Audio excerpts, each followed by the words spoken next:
বলে নামাজের হিসাব যার ঠিক হবে, বাকি বিষয়গুলোর মধ্যে যদি ত্রুটি বিচ্যুতিও থাকে, আল্লাহ তাআলা হিসাব সহজ করে দেখেও না দেখার ভান করে বান্দাকে মাফ করে দিবে। এজন্য নামাজের ব্যাপারে আমাদের সর্বোচ্চ যত্নশীল হওয়া দরকার।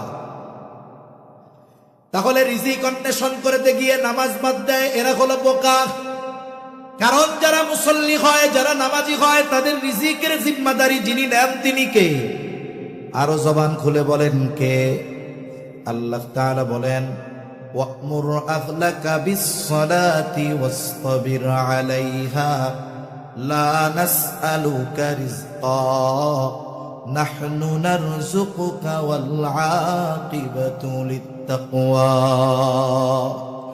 আল্লাহ রাব্বুল আলামিন বলেন, ওয়া'মুর আহলাকা বিস-সালাতি ওয়াসতাবির আলাইহা, তুমি তোমার অধীনস্থদেরকে নামাজের আদেশ দাও এবং তুমিও তার উপরে অটল অবিচল থাকো। তার মানে নিজে মুসল্লি হও, ঘরের মানুষদেরকেও মুসল্লি বানাও। যদি এই দুইটা শর্ত কোনো ইমানদার পূরণ করতে পারে, নিজে মুসল্লি, ঘরের মানুষগুলো মুসল্লি, আহকামুল হাকিমিন জানায় দেন, বান্দা লা নাসআলুকা রিজকা, আমি তোমার কাছে রিজিক কামনা করি না, চাই না, বরং তুমি নামাজি যদি হয়ে যাও, তোমার ঘরের অধীনস্থ মানুষগুলা যদি মুসল্লি নামাজি হয়ে যায়, আল্লাহ তাআলা বলেন নাহনু নারযুকুকা, তাহলে আমি আল্লাহ তোমাদেরকে রিজিক প্রদান করব। তাহলে মুসল্লি হলে রিজিকের জিম্মাদারি নেন কে? আরো জোরে বলেন কে? আল্লাহ তাআলা তখন অল্পতে বরকত দেয়। আর যদি মুসল্লি না হয়, অনেক হতে পারে কিন্তু বরকত শূন্য হয়ে যায়। তাহলে এক নাম্বার, জাহান্নামীরা জাহান্নামে যাওয়ার কারণ, তারা বলবে লাম নাকু মিনাল মুসাল্লিন, আমরা মুসল্লি ছিলাম না, এই কারণে জাহান্নামী। এখন কর আমরা কি হব? জোরে বলেন, আরো জোরে বলেন, কি হব? মুসল্লি। বাৎসরিক, সাপ্তাহিক, সিজনাল নাকি 5 ওয়াক্ত? যত ব্যস্ততা থাকুক না কেন, 5 ওয়াক্ত নামাজ আমরা কখনো ছেড়ে দিব না। তাহলে আল্লাহ তাআলা আসমানের রিজিকের দরজা, বরকতের দরজা আমাদের জন্য খুলে দিবে ইনশাআল্লাহ। 2 নাম্বার কারণ, তারা বলবে ওয়ালাম নাকুনু তুহিমুল মিসকিন, আমরা জাহান্নামে আসার কারণ আমরা মিসকিনদেরকে খানা প্রদান করতাম না। খানা খাওয়ানো এটা বড় ফজিলতের কাজ। রাসূলুল্লাহ সাল্লাল্লাহু আলাইহি ওয়াসাল্লামের কাছে এক ব্যক্তি আসছে, এসে জিজ্ঞাসা করেন আইয়ুল ইসলামি খায়র, ইসলামের মধ্যে উত্তম আমল কোনটা? আমার আপনার নবীজি ছিলেন উম্মতের রুহানি ডাক্তার। একই প্রশ্নের জবাব ব্যক্তির ভিন্নতায় তিনি ভিন্ন ভিন্ন জবাব দিতেন। এই ব্যক্তির এই প্রশ্নের জবাবে নবীজি বললেন তুতঈমুত তাআম ওয়া তাকরাউস সালাম আলা মান আরাফতা ওয়া মান লাম তারিফ, তুমি মানুষকে খানা খাওয়াও আর পরিচিত অপরিচিত সবাইকে বেশি বেশি সালাম দাও। মানুষকে খানা খাওয়াও। আল্লাহ তাআলা এই কথা, নবীজি এই কথা বলে কোন স্তর বিন্যাস করেন যে ধনীরে খাওয়াবা না, শুধু গরিবরে খাওয়াবা। তবে যাকেই খাওয়ানো হোক, একমাত্র সন্তুষ্টি উদ্দেশ্য হবে কার? আল্লাহ। এখন একজন কোটিপতিরে একজন গরিব খানা খাওয়াইছে, জাগতিক কোন স্বার্থে নয়, আল্লাহর জন্য। সওয়াব আছে না নাই? আছে। একজন ধনীকে যদি আল্লাহর জন্য খানা খাওয়ানো হয়, বলে এতেও সওয়াব। তাহলে একজন গরিব অসহায় দরিদ্র, বলেন তো তাকে খানা খাওয়াইলে সওয়াব বেশি না কম? যার প্রয়োজন নাই তাকে যদি খাওয়ানো হয়, সেই জায়গায় যদি সওয়াব থাকে, বলে যার খাবারের প্রয়োজন তাকে খাওয়াইলে কমপক্ষে 2 গুণ সওয়াব।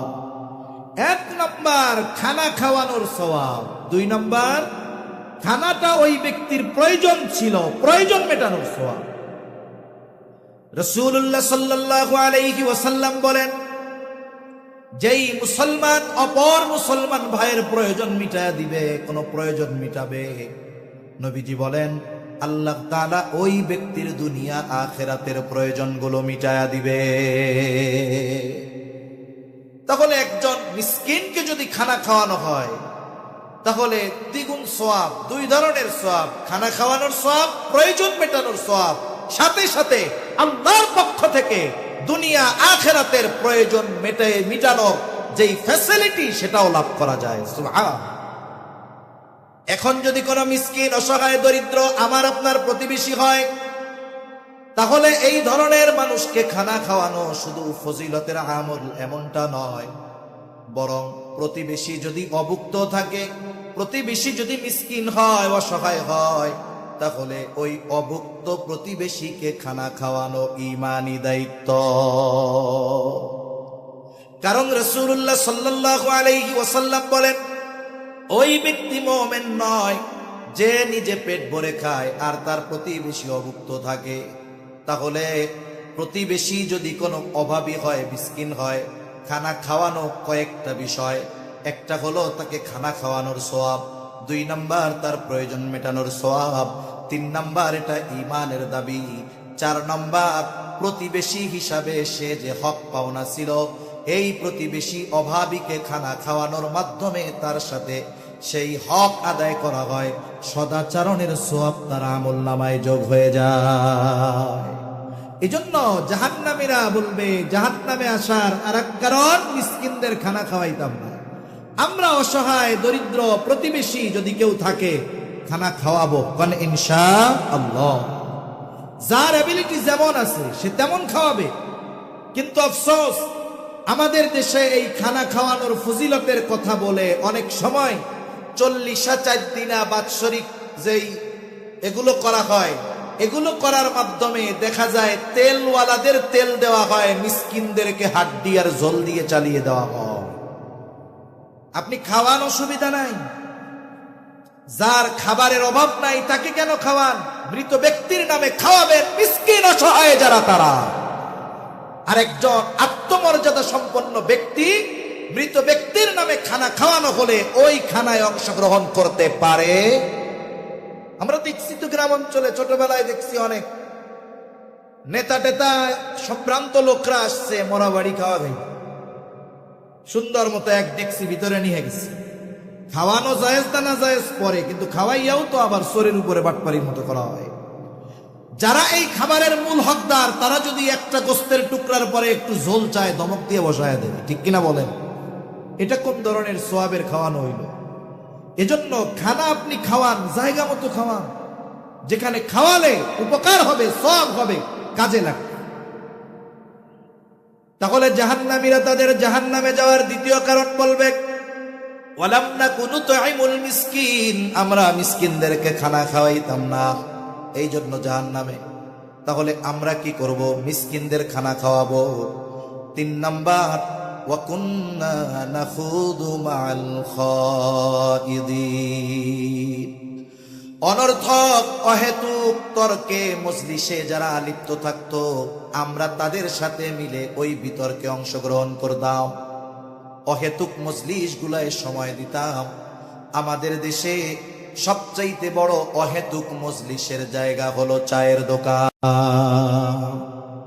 ওই সময়ের মূল্য অনুধাবন করে আল্লাহ তাআলার কাছে ফরিয়াদ করে বলে, রব্বানা, আল্লাহ তাআলার কাছে ফরিয়াদ করে বলে, ও রব, আমাদেরকে একটু সামান্য সময়ের জন্য অবকাশ দেন। আর আল্লাহ তাআলা এর আগেই সতর্ক করে দিয়ে বলেন, তোমাদেরকে যেই রিজিক দেওয়া হয়েছে, তোমাদেরকে যেই রিজিক দেওয়া হয়েছে, মৃত্যু আসার পূর্বে এর থেকে তোমরা সাদকা করো, দান করো, ব্যয় করো। এর দ্বারা উদ্দেশ্য তোমরা ভালো কাজ করো, নেক আমল করো মৃত্যু আসার আগে। কিন্তু যখন মৃত্যু চলে আসে, ওই ব্যক্তি তখন আল্লাহর কাছে ফরিয়াদ করে বলে, ফায়াকুলা রব্বি লাউলা আখখারতানি ইলা আজালিন করিব, ও আমার রব, আমাকে যদি কিছু সময়ের জন্য অবকাশ দেওয়া হতো, আবার যদি একটু দুনিয়ায় যাইতে দিতেন। বলেন তো, যত আবেগ নিয়ে বলুক না কেন, একটা সেকেন্ডের জন্য পুনরায় দুনিয়ায় আসার সুযোগ আছে নাকি? সে বলবে, রব, ফায়াকুলা রব্বি লাউলা আখখারতানি ইলা আজালিন করিব ফাআসাদদাকা ওয়া আকুম মিনাস সালিহিন, ও রব, আপনি যেই সম্পদ দিয়েছিলেন তা থেকে দান সদকা করতাম, আর এত বেশি নেক আমল করতাম যে আমি সৎ কর্মশীলদের অন্তর্ভুক্ত হয়ে যাইতাম। এই ব্যক্তি মৃত্যুর পর হায়াত বা সময়ের মূল্য বুঝতে পেরেছে ঠিক, কিন্তু কিছুই করার নাই। এই আফসোস যেন আমার আপনার মৃত্যুর পরে করা না লাগে। 4 নম্বর কথা শেষ। 4 নম্বর, জাহান্নামীরা বলবে আমরা কিয়ামতের দিবসের ব্যাপারে কিয়ামতের দিবসকে মিথ্যা প্রতিপন্ন করেছিলাম। ওয়া কুন্না নাখুদু মাআল খাইদিন ওয়া কুন্না নুকাযযিবু বিয়াউমিদ্দিন। কোন ব্যক্তি যদি কিয়ামতকে পরিপূর্ণ অস্বীকার করে সে বেঈমান, তার স্থান চিরস্থায়ী জাহান্নাম। কিন্তু কোন ব্যক্তি যদি কিয়ামতের প্রতি উদাসীনতা প্রদর্শন করে তার হয়তো দীর্ঘকাল জাহান্নামে থাকা লাগবে। এইবার তারা বলবে আমরা কিয়ামতের ব্যাপারে অবিশ্বাসী ছিলাম। এইভাবেই চলছে দুনিয়া। মুসল্লি হই নাই, ইয়াতিম মিসকিন অসহায়দেরকে খানা খাওয়াই নাই, অহেতুক বিতর্কের মজলিসে গিয়া নিজেরাও অহেতুক মজলিসে বিতর্কে লিপ্ত হয়েছি। কিয়ামতের ব্যাপারে উদাসীন ছিলাম, অবিশ্বাসী ছিলাম। অথচ ওই যে ডান হাতে যে আমলনামা পেয়েছিল, আমলনামা পাওয়ার কারণ হিসাবে সে বলেছিল ইন্নী যানানতু আন্নী মুলাকিন হিসাবিয়া। আমি এই ব্যাপারে দৃঢ় ধারণা পোষণ করতাম যে কিয়ামতের দিন আমার দুনিয়ার কর্মের হিসাব আল্লাহর সামনে দেওয়া লাগবে। এজন্য যারা কিয়ামতের ব্যাপারে যার যত বিশ্বাস বেশি, পরকালের ব্যাপারে যার যত বিশ্বাস বেশি, বলে তার দুনিয়ার কর্ম তত সুন্দর, আখিরাত তত সুন্দর। এভাবে চলছে দুনিয়া। কিয়ামতের ব্যাপারে উদাসীন, অবিশ্বাসী। এবার চূড়ান্ত সত্যের আগমন ঘটল। হাত্তা আতানাল ইয়াকিন, দৃঢ় সত্য চলে আসলো, মৃত্যু চলে আসলো। ঈমান আনতে পারলাম না, তাওবা করতে পারলাম না, ভালো কাজ করতে পারলাম না, দ্বীনি মজলিসে বসতে পারলাম না, অসহায়দেরকে খানা খাওয়াইতে পারলাম না, ঠিকানা হয়ে গেল জাহান্নাম। আল্লাহ তাআলা আমাদের সকলকে এই বিষয়গুলোর আলোকে খেয়াল রেখে জাহান্নামীদের কাজ ত্যাগ করে জান্নাতীদের কাজ বেশি বেশি করার তৌফিক আল্লাহ দান করেন। সকলে জবান খুলে বলি আমিন। ওয়া আখিরু দাওয়ানা আনিল হামদুলিল্লাহি রাব্বিল আলামিন। আসসালামু আলাইকুম ওয়া রাহমাতুল্লাহি ওয়া বারাকাতুহু। যখন তিনি বলতেছে ফানজুর মাযা তারা, আমি তো স্বপ্নে দেখেছি তোমাকে জবাই করতেছি, তুমি তার কি বলো? সন্তান তো হালিম, সন্তান জবাব দিল ইয়া আবাতি ফাআল মা তুমার সাতাজিদুনি ইনশাআল্লাহু মিনাস সাবিরিন। সন্তান বলে ইয়া আবাতি ফাআল মা তুমার, হে আমার পিতা আপনি যেই ব্যাপারে নির্দেশ প্রাপ্ত হয়েছেন আপনি সেটাই করেন। তার মানে আল্লাহ আপনাকে জবাইয়ের আদেশ দিয়েছেন, আপনি আমাকে জবাই করেন। এইবার সন্তান পিতাকে কেমন যেন পাল্টা সান্ত্বনা দিচ্ছে, কারণ আল্লাহর আদেশ মান্য করতে গিয়া ইব্রাহিম আলাইহিস সালাম সন্তানের গলায় ছুরি চালাবেন, তবে উনি তো পিতা, ছুরি চালাবেন ঠিক, চোখে পানি, বুকে কষ্ট আছে না নাই? ইব্রাহিম আলাইহিস সালামকে এবার সন্তান পাল্টা কেমন যেন সান্ত্বনা দিয়া বলে, বাবা আল্লাহ তাআলা যেই আদেশ আপনাকে করেছে আপনি সেটাই করেন, পেরেশান হয়েন না। সাতাজিদুনি ইনশাআল্লাহু মিনাস সাবিরিন, ইনশাআল্লাহ আপনি আমাকে ধৈর্যশীলদের অন্তর্ভুক্ত পাবেন। বেশি সময় আমি আপনাদের কষ্ট দিব না। তাহলে 1 নাম্বার কাজ, সন্তান যদি গড়ে তুলতে চাই নেককার মা দরকার। 2 নাম্বার কাজ বলে সন্তানের জন্য নেক দোয়া করা দরকার। এখন যদি দুইটাই ঠিক থাকে, নেগেটিভ পজিটিভ দুইটাই আছে, আশা করা যায় বাতি জ্বলবে, ঠিক কিনা বলেন? এবার সন্তান দুনিয়ায় ভূমিষ্ঠ হলো। সন্তান দুনিয়ায় ভূমিষ্ঠ হবার পর সন্তানের কিছু হুকুক আছে অভিভাবকের উপরে, এগুলো আদায় করা। যেমন দুনিয়ায় আসার পর ডান কানে আজান আর বাম কানে ইকামত দিতে হবে।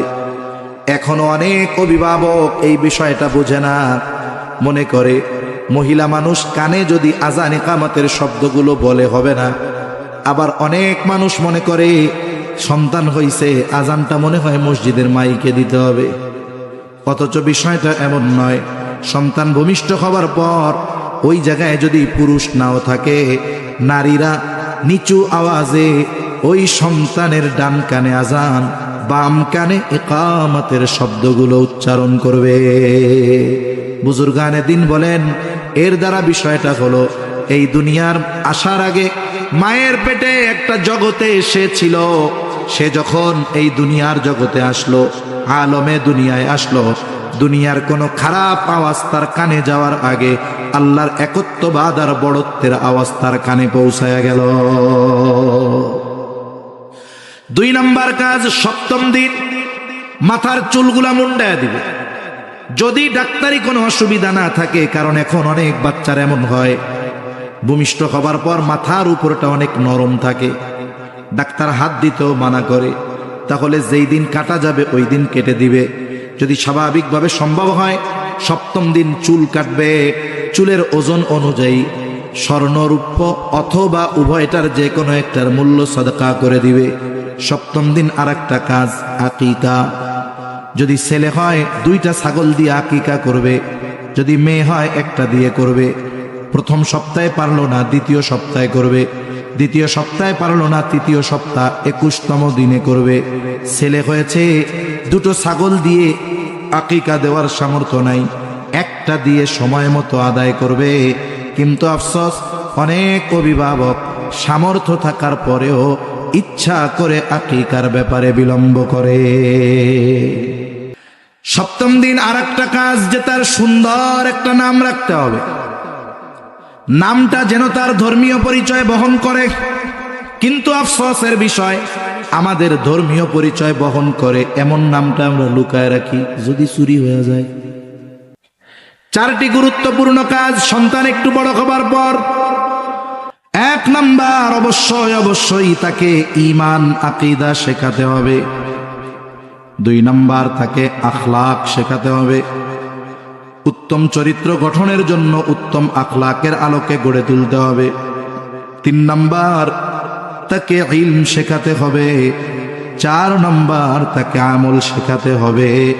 বলে এই 4 বিষয় সন্তানকে শেখানো অভিভাবকের জন্য ফরজ।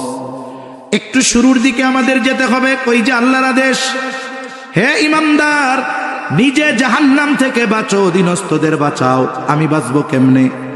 আল্লাহ তাআলার হুকুম আহকাম মেনে চলার মাধ্যমে, শিরিক থেকে বিরত থাকার মাধ্যমে, আদেশগুলো মান্য করার মাধ্যমে, গোনা থেকে নিজেকে বাঁচানোর মাধ্যমে। তাহলে সন্তানকে জাহান্নাম থেকে বাঁচাও। কিভাবে বাঁচাবো? এই বিষয়গুলোও তাকে আমাকে শিক্ষা দিতে হবে। এই জন্য যদি অধীনস্থদের জাহান্নাম থেকে বাঁচাতে চাই, তাদের ঈমান শেখানো, উত্তম আখলাক শেখানো, ইলম শেখানো, আমল শেখানো, এটা অভিভাবকের উপরে ফরজ। কি জোরে বলেন? আদেশ কার? এই কথাটার মধ্যে জাহান্নাম থেকে বাঁচাও, এই কথার মধ্যে এই কথাগুলোই আছে। সন্তানকে ঈমান শেখাও, সন্তানকে আখলাক শেখাও, সন্তানকে ইলম শেখাও, সন্তানকে আমল শেখাও। আদেশ কার? সম্মানিত উপস্থিতি, আমরা চাই যে আমাদের আগামী প্রজন্ম সৎ চরিত্রবান হোক, উত্তম আখলাকওয়ালা হোক, মুরব্বীদেরকে রেসপেক্ট করুক, সম্মান করুক, বড়দেরকে সে শ্রদ্ধা করুক, ছোটদের স্নেহ করুক। এটা আমরা চাই। কিন্তু আমরা চাই যেটা, করি তার বিপরীত চাই।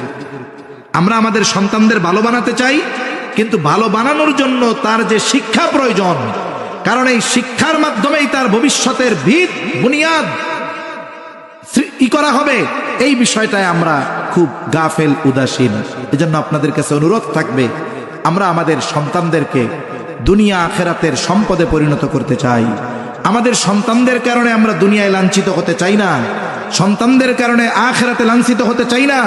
আমি যদি আমার সন্তানদেরকে এই বিষয়গুলো না শেখাই, আল্লাহ না করুক আমার এই ত্রুটি বিচ্যুতি বা গাফলতির কারণে আমার সন্তান যদি পরকালে জাহান্নামী হয়, আল্লাহর কসম ও জাহান্নামে যাওয়ার 1 নম্বর কারণ হিসাবে আল্লাহর দরবারে আমাকে সে অভিযুক্ত করবে। আমার সন্তান যদি আমার গাফলতির কারণে জাহান্নামী হয়, ওই সন্তান কিয়ামতে আল্লাহর কাছে বলবে, রব্বানা ইন্না আতা'না সাদাতানা ওয়া কুবারা'ানা ফাদাল্লুনা সাবিলা। রব, আমি আজকে জাহান্নামী হওয়ার কারণে আমার বাবা দায়ী, আমি পথভ্রষ্ট হওয়ার কারণে আমার বাবা দায়ী, কারণ আমি আমার বাবা, আমার অভিভাবক, আমার নেতা, আমি তার অনুসরণ করেছি। ফাদাল্লুনা সাবিলা, আমাকে তারা পথভ্রষ্ট করেছে। সুতরাং কি, রব্বানা আতিহিম দি'ফাইনি মিনাল আযাব ওয়া লা'আনহুম লা'নান কাবীরা। আয় আল্লাহ, আপনি তার আযাব দ্বিগুণ করে দেন, তার উপরে আপনি বড় বড় লানত দেন। একটু চিন্তা করে দেখুন তো, দুনিয়াতে কোন বাবা যদি সন্তানের কারণে অপমানিত হয়, অনেক বাবা গলায় দড়ি নিয়ে আত্মহত্যা করে। ওই মুখ রেখা কি করব, যেই সন্তানের জন্য অপমানিত হলাম? একটু চিন্তা করেন, দুনিয়ার অপমান এটা তো ক্ষণস্থায়ী। ওই সন্তানের জন্য আখিরাতে যদি অপমানিত হতে হয়, ওই সন্তান কি বলবে? ও রব, আরিনাল্লাযাইনি আযাল্লানা মিনাল জিন্নি ওয়াল ইনস নাজআলহুমা তাহতা আকদামিনা লিয়াকুনা মিনাল আসফালিন। আল্লাহ দেখায় দেন ওই সমস্ত মানুষ আর জিন যাদের কারণে আজকে আমি জাহান্নামী হয়েছি, তাদেরকে দেখায় দেন, তাদেরকে আমি পা দ্বারা মারিয়ে এরপরে জাহান্নামে যাব, যাতে তারা সর্বোচ্চ পরিমাণ অপমানিত হয়। এখন একটা সন্তানের কারণে বাবা অপমানিত হবে, এটা কোনো বাবা চায় না।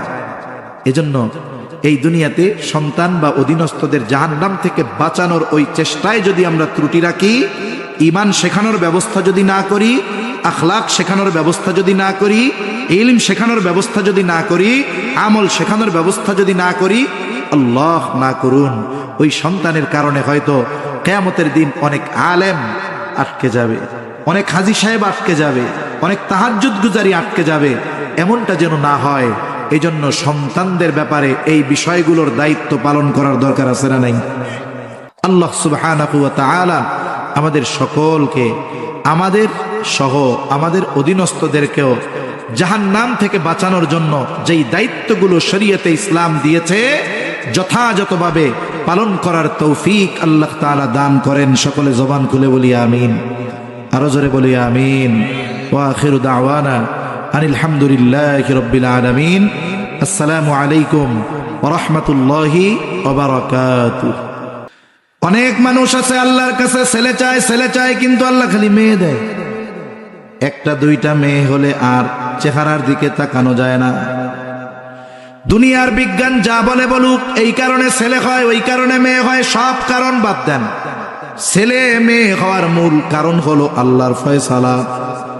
আল্লাহ তাআলা কুরআনুল কারীমের মধ্যে বলেন, ইয়াহাবু লিমান ইয়াশাউ ইনাসাও ওয়া ইয়াহাবু লিমান ইয়াশাউ যুকুর আও ইউযাউযুহুম যুকরানা ওয়া ইনাসা ওয়া ইয়াজআলু মান ইয়াশাউ আকীমা।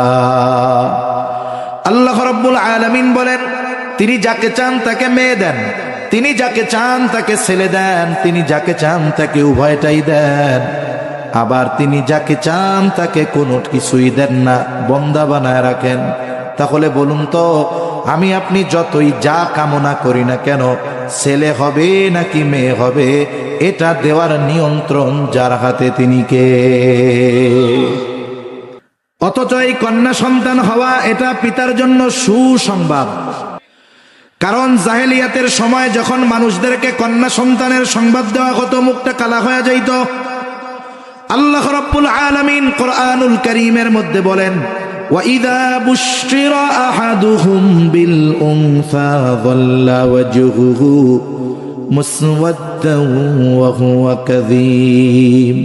আল্লাহ তাআলা বলেন, وَإِذَا بُشِّرَ أَحَدُهُمْ بِالْأُنثَى, আল্লাহ বলতেছেন, যখন তাদেরকে কন্যা সন্তানের সুসংবাদ দেওয়া হতো, ظَلَّ وَجْهُهُ, এই সুসংবাদে তারা আনন্দিত হতো না, বরং ظَلَّ وَجْهُهُ, তাদের চেহারাটা কালো অন্ধকার হয়ে যাইত। যাদের কন্যা সন্তান আছে, তারা যদি কন্যা সন্তানের কষ্টটা সহ্য করে, 2 হোক কিবা 3 বা ততোধিক যত মেয়ে হোক না কেন, অভিভাবক যদি বাবা হয় কিবা ভাই হয়, যদি এই কন্যা অথবা ভগ্নী, মেয়ে অথবা বোন এদের যন্ত্রণা সহ্য করে, তার মানে এদের যথাযথভাবে লালন পালন করে, দিন শেখায়, দিনদার পাত্রের হাত সাথে বিবাহ দিয়ে দেয়, তাহলে এদের ফজিলত কি? কয়েকটা হাদিসের কথা একসাথে শোনাই। 1 নাম্বার, ওই অভিভাবক জান্নাতে নবীর সাথে থাকতে পারবে। ওই অভিভাবক জান্নাতে নবীর সাথে থাকবে। ওই কন্যাগুলো ওই অভিভাবকের জন্য জাহান্নাম থেকে অন্তরায় হয়ে দাঁড়াবে। একটু চিন্তা করে দেখেন। এই জন্য কন্যা সন্তান হলে বেজার হব না, বরং আল্লাহর কাছে কামনা করব, আল্লাহ ছেলে হোক কিবা মেয়ে, আমার সন্তান যেন নেককার সন্তান হয়। কারণ অভিভাবকের দোয়া সন্তানের জীবনে প্রভাব ফেলে। যেহেতু কথায় আসলো, এর পরের কথাটাও একটু বলা দরকার। ইব্রাহিম আলাইহিস সালাম আল্লাহর কাছে দোয়া করছে, রব্বি হাবলি মিনাস সালিহিন, ও রব আমাকে আপনি একজন নেককার সন্তান দেন। আল্লাহ তাআলা জবাব দেন, ফাবাশশারনাহু বিগুলামিন হালিম। আল্লাহ বলেন, আমি তাকে একজন সহনশীল সন্তানের সুসংবাদ দিলাম। যিনি হালিম তিনি আবেদ, যিনি হালিম তিনি শাকের, যিনি হালিম তিনি যাকের, যিনি হালিম তিনি সবের। সব ধরনের গুণ তার মধ্যে আছে। ইব্রাহিম আলাইহিস সালামের দোয়ার প্রভাব এই ইসমাইল আলাইহিস সালামের জীবনে কতটুকু ছিল, সন্তানের জন্য মা বাবার দোয়ার প্রভাব কেমন, এটা বোঝানোর জন্য ঘটনাটা বলা দরকার সংক্ষিপ্ত সারে। ইসমাইল আলাইহিস সালাতু ওয়াস সালাম দুনিয়ায় ভূমিষ্ঠ হওয়ার পরেই আল্লাহ কত কঠিন পরীক্ষা নিয়েছেন। আল্লাহর আদেশে সন্তান এবং তার মাকে ওই নির্জন জনমানবহীন প্রান্তর, বর্তমান বায়তুল্লাহ, ওই জায়গায় রেখে আসা লাগছে। সন্তানটা বড় হয়েছে, বাবার সাথে চলার উপযুক্ত হয়েছে। এই সময় আল্লাহ তাআলা ইব্রাহিম আলাইহিস সালামকে আর এক কঠিন পরীক্ষার মুখোমুখি করলেন। ইব্রাহিম আলাইহিস সালাম স্বপ্নে দেখলেন ওই সন্তান, যেই সন্তান আল্লাহর কাছে তিনি চেয়ে পেয়েছেন, আল্লাহ তাআলা ওই সন্তানকে জবাই করার নির্দেশ দিয়েছে। ইব্রাহিম আলাইহিস সালাম এটা স্বপ্নে দেখেছেন, আর পয়গম্বর আলাইহিমুস সালামের স্বপ্ন হলো ওহী। এই স্বপ্নের কথা তিনি সন্তানকে গিয়ে বলতেছে, ইয়া বুনাইয়া ইন্নী আরা ফিল মানামি আন্নী আযবাহুকা ফানজুর মাযা তারা। হে আমার সন্তান, আমি স্বপ্নে দেখেছি যে আমি তোমারে জবাই করতেছি, তুমি তার কি কও? সন্তানও জানে আমার বাবা যে স্বপ্নে দেখেছেন সেটা ওহী, এটা আল্লাহর আদেশ। তাহলে সন্তানকে ইব্রাহিম আলাইহিস সালাম জবাই করবে, এই আদেশটা কার? একটু জোরে বলেন না কার? আল্লাহর আদেশ। ইব্রাহিম আলাইহিস সালাম আল্লাহর আদেশ বাস্তবায়ন করবেন। সন্তানের মতামত, মনোভাব জানার কোনো প্রয়োজন আছে? প্রয়োজন নাই। তবে পরীক্ষা তো এই জায়গায় একটা নয়, এখানে পরীক্ষা তো দুইটা। প্রথম পরীক্ষা আল্লাহ তাআলা ইব্রাহিম আলাইহিস সালামের নিচ্ছেন, আর ইব্রাহিম আলাইহিস সালামও চিন্তা করতেছে আল্লাহর আদেশে সন্তানরে জবাই তো করবই, তবে দেখি আল্লাহর এই আদেশের ব্যাপারে আমার সন্তানের মনোভাবটা কি। আখিরাতের ময়দানে নবীজিও উম্মতের চিন্তায় চিন্তিত থাকবেন। একটা মানুষ যখন চিন্তাগ্রস্ত থাকে, পেরেশান থাকে, আপনি তাকে যতই আরামের বিছানা দেন না কেন, এসি রুমে তাকে আপনি শোয়া দেন না কেন, অনেক সময় ঘুমের ট্যাবলেট আপনি তাকে খাওয়ান না কেন, পেরেশানির কারণে অনেক সময় ঘুমের ট্যাবলেটেও ঘুম আসে না, আরামের বিছানা এসি রুমেও ঘুম আসে না। মানুষ যখন চিন্তিত থাকে সে এক জায়গায় স্থির থাকতে পারে না। সে ঘরের মধ্যে বিভিন্ন জায়গায় পায়চারি করে, ছাদে যায়, বাড়ির উঠান দিয়ে হাঁটাহাঁটি করে, তার মানে সে বারবার শুধু স্থান পরিবর্তন করে। কিয়ামতের দিন আমার আপনার নবী উম্মতের চিন্তায় বিভোর, তিনিও এক জায়গায় স্থির থাকবেন না।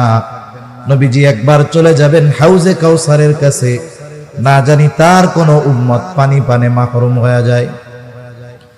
আবার চলে যাবেন পুলসেরাতের গোড়ায়, না জানি কোনো উম্মত পুল পাড়ি দিতে ব্যর্থ হয়ে যায়। আবার চলে যাবেন মিজানের কাছে, না জানি কোনো উম্মত ওজনে ধরা পড়ে যায়। আবার চলে যাবেন জাহান্নামের কাছে, নবীজি আল্লাহ তাআলার কাছে সুপারিশ করবেন। সব নবী জান্নাত অভিমুখে রওনা হয়ে যাবে, জান্নাতের দোরগোড়ায় পৌঁছিয়ে যাবে। জান্নাতের দরজা বন্ধ, খোলা হবে না। জিজ্ঞাসা করা হবে কি ব্যাপার, দরজা খোলা হয় না কেন? জবাব দেওয়া হবে যিনি আসলে খোলা হবে তিনি আসেন নাই। কে আসলে খোলা হবে? বলে মুহাম্মাদুর রাসূলুল্লাহ সাল্লাল্লাহু আলাইহি ওয়াসাল্লাম। কোথায় তিনি? হাসরের ময়দানে উম্মতের চিন্তায় চিন্তিত। বলে নবী ততক্ষণ পর্যন্ত জান্নাত অভিমুখে রওনা হবে না যতক্ষণ না তার ওই উম্মত থেকে নাজাতের সংবাদ নবী না পাবে, ততক্ষণ পর্যন্ত নবী নিজে জান্নাত অভিমুখে রওনা হবে না। তাহলে নবীজির উম্মতের প্রতি দরদ মায়া কত বেশি, কত বেশি। এই দুনিয়াতেও নবীজি উম্মতের চিন্তায় চিন্তিত। আব্দুল্লাহ ইবনে আমর ইবনুল আস রাদিয়াল্লাহু তাআলা আনহু বলেন, আন্নান নাবিয়্য সাল্লাল্লাহু আলাইহি ওয়াসাল্লাম তাআলা মা কাওলাল্লাহি আযজা ওয়া জাল্লা ফি ইব্রাহিম আলাইহিস সালাম। সাহাবায়ে কেরাম নবীজির সাথে নবীজি সাল্লাল্লাহু আলাইহি ওয়াসাল্লাম কুরআনুল কারীম থেকে তিলাওয়াত করলেন। বলে কি তিলাওয়াত করলেন? যা আল্লাহ তাআলা ইব্রাহিম আলাইহিস সালামের ব্যাপারে নাজিল করেছে। কি নাজিল করেছে? বলে ইব্রাহিম আলাইহিস সালাম তার উম্মতের জন্য ক্ষমা চায়া দোয়া করে। আল্লাহ তাআলা সেই দোয়ার খবর জানিয়ে দেন। ইব্রাহিম আলাইহিস সালাম দোয়া করতেছে, রব্বি ইন্নাহুন্না আদলালনা কাসীরাম মিনান নাস ফামান তাবিআনি ফাইন্নাহু মিন্নি ওয়া মান আসানি ফাইন্নাকা গফুরুর রহিম। ইব্রাহিম আলাইহিস সালাম বলে, রব, এই প্রতিমাগুলো, এই মূর্তিগুলো অধিকাংশ মানুষকে পথচ্যুত করে ফেলেছে, পথভ্রষ্ট করে ফেলেছে। ফামান তাবিআনি ফাইন্নাহু মিন্নি, তবে এদের মধ্য থেকে যারা আমার আনুগত্য করেছে, মূর্তি পূজা বাদ দিয়ে ঈমান এনেছে, ফাইন্নাহু মিন্নি, সে তো আমার দলভুক্ত। যে মূর্তি পূজা বাদ দিয়ে আমার আনুগত্য করেছে সে তো আমার দলভুক্ত। ওয়া মান আসানি ফাইন্নাকা গফুরুর রহিম। আর যে আমার আনুগত্য করে নাই, যদিও মূর্তি পূজা ছাড়ে নাই, যদিও আমার আনুগত্য করে নাই, এরপরেও তো সে আমার উম্মত। কেমন যেন ইব্রাহিম আলাইহিস সালাম আল্লাহ তাআলার কাছে ওই উম্মতদের ব্যাপারেও ক্ষমা চায় বলেন, আপনি তো গফুর, আপনি তো রহিম, আপনি চাইলে তো আমার এই উম্মত গুলাকেও মাফ করে দিতে পারেন। মূলত গুনাহগার উম্মতের জন্য ক্ষমা প্রার্থনা করে ইব্রাহিম আলাইহিস সালাম আল্লাহ তাআলার কাছে দোয়া করেছেন। ওয়াকালা ঈসা আলাইহিস সালাম ইন তুআযিবহুম ফাইন্নাহুম ইবাদুক। ঈসা আলাইহিস সালাম তার উম্মতের জন্য দোয়া করে বলে, ইন তুআযিবহুম ফাইন্নাহুম ইবাদুক, আপনি যদি তাদেরকে আযাব দেন, আপনি যদি তাদেরকে শাস্তি দেন, তারা তো আপনারই বান্দা। ওয়া ইন তাগফির লাহুম ফাইন্নাকা আনতাল আজিজুল হাকীম, আর আপনি যদি তাদেরকে মাফ করে দেন, আরে আপনি তো আজিজ, আপনি তো হাকিম, আপনি মহাপরাক্রমশালী, মহাপ্রজ্ঞাময়। তার মানে ঈসা আলাইহিস সালাম আল্লাহ তাআলাকে বলে, আল্লাহ, আপনি আমার গুনাহগার উম্মত, তারা তো আপনারও বান্দা, আপনি যেহেতু আজিজ, আপনি যেহেতু হাকিম, আপনি আমার এই গুনাহগার উম্মত গুলাকে মাফ করে দেন। এইবার নবী কি করলেন? বলে ফারাফা ইয়াদাই ওয়া ক্বালা আল্লাহুম্মা উম্মতি উম্মতি ওয়া বাকা।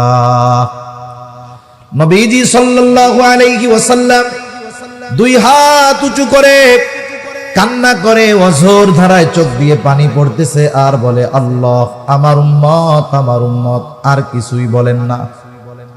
কিন্তু আসলে কি বলতে চান আল্লাহ তাআলা জানেন। আল্লাহ তাআলা জিবরাইল আলাইহিস সালামকে বলে, জিবরাইল যাও মুহাম্মাদের কান্নার কারণ জিজ্ঞাসা করো, যদিও আমি কান্নার কারণটা জানি, যাও জিজ্ঞাসা করো। জিবরাইল আলাইহিস সালাতু ওয়াস সালাম চলে আসছে আমার আপনার নবীজির কাছে, এসে বলে আপনি কান্না করেন কেন?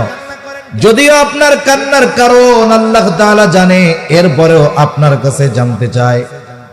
এইবার নবী উম্মতের কথা সব খুলে বলছে, উম্মতের নাজাতের কথা সব খুলে বলছে, উম্মতের ব্যাপারে যত কথা সব জিবরাইল আলাইহিস সালামের কাছে বলছে। জিবরাইল আলাইহিস সালাম আল্লাহ তাআলার কাছে গিয়ে বললেন, আল্লাহ তাআলা বলে, যাও জিবরাইল মুহাম্মদ আমার হাবিবকে জানায় দাও, আমি তাকে তার উম্মতের ব্যাপারে অসন্তুষ্ট করব না, বরং অচিরেই আমি তার উম্মতের ব্যাপারে তাকে সন্তুষ্ট করব। দুনিয়ায় থাকতে উম্মতের ব্যাপারে আল্লাহ তাআলার পক্ষ থেকে রাজি খুশির খবর নবী নিয়ে আসছেন। পবিত্র কোরআনুল কারীমের সূরাতুদ দুহা, এই সূরার মধ্যে আল্লাহ তাআলা আমার আপনার নবীজিকে কিছু সুসংবাদ দিয়েছেন। এর মধ্যে একটা সুসংবাদ, ওয়ালা সাউফা ইউতিকা রাব্বুকা ফাতারদা, আপনার রব আপনাকে অচিরেই এমন কিছু দিবেন যে আপনি খুশি হয়ে যাবেন। এই হাদিসটা এই আয়াতের তাফসিরে আসছে। তা বলতেছে আপনার রব অচিরেই আপনাকে এত কিছু দিবেন যে আপনি খুশি হয়ে যাবেন। এর জবাবে নবীজি কি বলেন? নবী বলেন, আমি ততক্ষণ পর্যন্ত খুশি হব না যতক্ষণ আমার সব উম্মতকে আল্লাহ মাফ না করবে। সুবহানাল্লাহ। সব উম্মতকে যদি মাফ করে তাইলেই আমি খুশি হব, নইলে এই পর্যন্ত আমি খুশি হব না যতক্ষণ না সব উম্মতকে আল্লাহ মাফ না করবে। তাহলে উম্মতের প্রতি নবীজির মায়া মোহাব্বত ভালোবাসা কত বেশি, উম্মতের ব্যাপারে নবীজির ফিকির কেমন ছিল, চিন্তা কেমন ছিল, হোক সে কাফের হোক সে মুমিন।